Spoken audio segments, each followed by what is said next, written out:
Banyak yang tegang saat ini di dunia karena inflasi atau naiknya harga-harga serta melemahnya mata uang sebuah negara yang seharusnya adalah masalah ekonomi lalu menjadi masalah sosial serta ketegangan politik di mana-mana. Ketegangan di dunia terutama di negara maju seperti Korea Selatan, Jepang, Uni Eropa, dan Amerika. Setelah sebelumnya negara Afrika dan Amerika Latin sudah terkena dampak parahnya inflasi. Karena meningkatnya kekacauan membuat pemerintah di berbagai dunia turun tangan. Itu pemerintah yang peduli rakyat tentunya. Mereka menghimbau melakukan penghematan, menabung, menyediakan stok untuk beberapa bulan ke depan, dan banyak lagi himbauan-himbauan persiapan untuk doomsday atau hari kiamat kecil ini. Namun di negara kita pejabatnya tenang-tenang saja, hanya mengatakan akan ada masalah di depan. Namun tak ada solusi, tak ada himbauan. Bahkan pejabat yang pandai mengurusi semua hal mengatakan tidak percaya kalau ramalan di tahun 2023 akan resesi tersebut, karena Indonesia tetap negara yang kuat ekonominya. Kalau keinget hal itu jadi ingat sama waktu COVID di Wuhan yang pejabat Indonesia juga meremehkannya. Lalu beberapa bulan kemudian COVID masuk juga ke Indonesia yang buat panik pejabat serta keputusannya jadi terburu-buru. Memang kita tahu ciri bernegara yang sekarang adalah kalau belum ada apa-apa underestimate, setelah kejadian overestimate dan lebay. Beda sama Numain.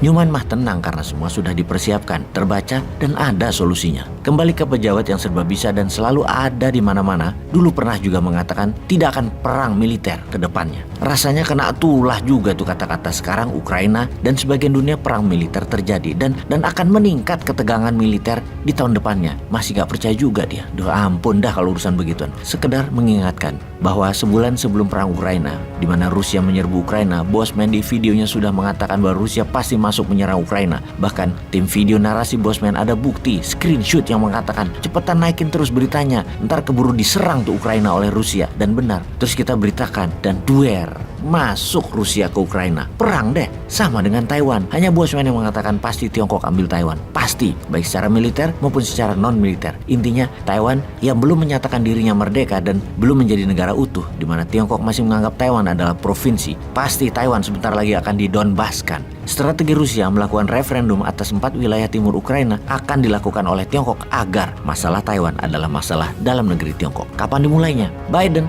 sang kakek-kakek yang suka tantrum ini, memang nyari perkara untuk perang dengan Tiongkok dengan medan perangnya Taiwan. Biden sudah buat perkara saat ini dengan perang digital. Perang chips sudah mulai dilakukan oleh Amerika dan Tiongkok. Minggu lalu di Tiongkok, besar-besaran tenaga ahli chip semikonduktor resign dari Tiongkok, di mana hampir 70% profesional tersebut adalah para eksekutif dan para engineer adalah warga negara Amerika. Resignnya mereka itu karena mendapat surat perintah dari Biden yang mengatakan resign dan kembali ke Amerika, atau mereka akan dilepas kewarganegaraan Amerikanya. Dalam semalam, ribuan profesional eksekutif serta engineering resign dan pulang ke Amerika, menyebabkan lumpuhnya industri semikonduktor chipsnya Tiongkok. Biden melakukan ini karena chips yang Tiongkok buat seharusnya buat peluru kendali Javelin dan Stingernya Amerika, yang katanya oleh intelijen Amerika semikonduktor chipsnya tadi juga dikirim untuk Rusia. Apa yang aneh kemudian? Peluru kendali Javelin dan Stingernya Amerika sekarang jadi out of stock, tidak bisa diproduksi lagi, kurang stok karena nggak ada semikonduktor chipsnya. Solusinya, rencananya Amerika akan ambil chip semikonduktor dari Taiwan. Nah loh, inilah yang membuat murka Xi Jinping.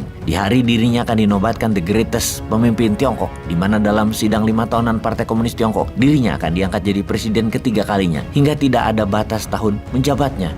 Tiongkok bersamaan ditantang Amerika. Xi Jinping dengan gaya provokasinya memberikan pesan jelas kepada dua negara dan kepada dunia. Pertama adalah masalah perbatasan India dengan Tiongkok di Lembah Galwan. Komandan perbatasan Tiongkok di Galwan hadir khusus di acara bersama 2000 delegasi Partai Komunis. Dalam acara puncak partai tersebut, Xi Jinping beberapa kali mengucapkan sebagai komandan lapangan di Lembah Galwan, dia adalah pahlawan perang. Untuk itu diperintahkan oleh Xi Jinping untuk lebih agresif dengan India dalam pidato resminya kemarin. Dan ini sangar. Hubungan pertikaian perbatasan Lembah Galwan tersebut dihidupkan kembali oleh Xi Jinping. Perang kecil yang membuat lebih dari 20 tentara India dan 4 tentara Tiongkok meninggal dipanasi lagi oleh Xi Jinping. Komandan lapangan PLA atau Field Commander tentara Tiongkok tersebut, Xi Pabao, diagung-agungkan sebagai pahlawan karena luka tembak mempertahankan Lembah Galwan yang membakar kemarahan banyak warga Tiongkok. Hal itu terus dipropagandakan. Xi Pabao selain hadir sebagai delegasi di acara penobatan Xi Jinping jadi presiden Tiongkok ketiga kalinya, juga dia ditokohkan dengan membawa obor Olimpiade musim dingin Februari tahun lalu sebelum perang Ukraina, bagian dari media propaganda Tiongkok akan hak Tiongkok di Lembah Galwan. Tiongkok saat ini memang lagi ngejago nantang India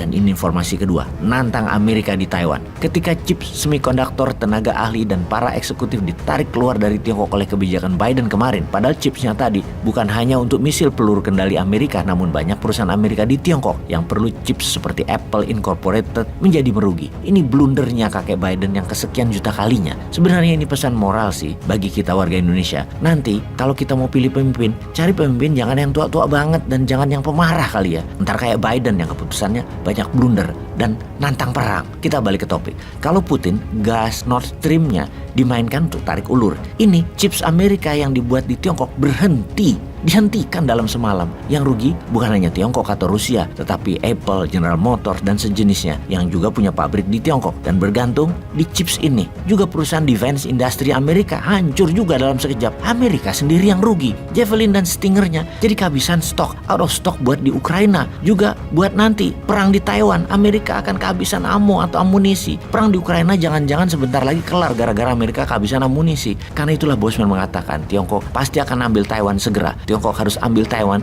di mana Taiwan sebagai penghasil 70% chips semikonduktor dunia wajib diambil oleh Tiongkok sebagai balasan apa yang Amerika kerjakan terhadap Tiongkok.